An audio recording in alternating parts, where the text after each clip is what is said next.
আপনি খানিক আগে একটা কথা বলেছিলেন যে অন্তর্বর্তী সরকার রাজনৈতিক দলগুলোকে একটা এড়িয়ে চলা শুরু করলো এবং এর ধারাবাহিকতাটা অনেকদিন ধরে বজায় ছিল। আপনার কাছে কি মনে হয় কেন অন্তর্বর্তী সরকার রাজনৈতিক দলগুলোকে এড়িয়ে যেতে না, চেয়েছিল? ব্যাপারটা হলো ডক্টর মোহাম্মদ ইউনূস সারা বিশ্বে বিখ্যাত লোক, আমাদের গর্ব, এতে কোনো সন্দেহ নাই। তার ধারণা তিনি যা বোঝেন সেটা সবচেয়ে বেশি, সবার উপরে বেশি বোঝেন, কিন্তু উনি যে একজন অন্য প্রফেশনাল আসলে এটা কি বোঝেন না। তাই নাকি তিনি উপদেষ্টা মণ্ডলী এবং ছাত্র যারা আছে তাদের দ্বারা প্রভাবিত হন কিংবা তাদের কথা রাখতে হয় না, তাকে? ছাত্ররা আগের দিকে যা দাবি করছে মেনে গেছে, সব মেনে গেছে।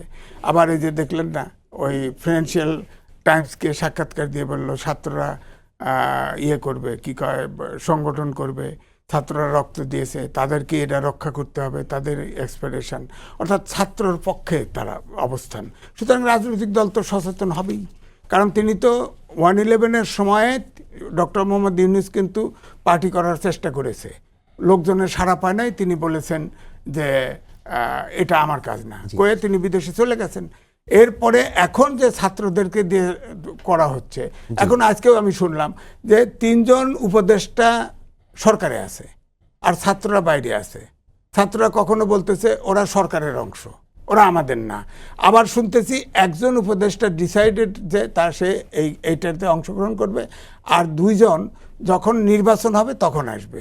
অর্থাৎ চেয়ারের মায়া ছাড়তে পারতেছে না, অর্থাৎ সরকারের সুবিধা যত আছে সব নিয়ে এটা করবে। কি চেয়ারের মায়া নাকি সরকারের ভেতরে থেকে সরকার পরিচালনায় তাদের ভূমিকা রাখার চেষ্টা? পরিচালনা না, পরিচালনা ছাত্ররা করতে পারতেছে, এটা আমার কাছে মনে হয় জি, না।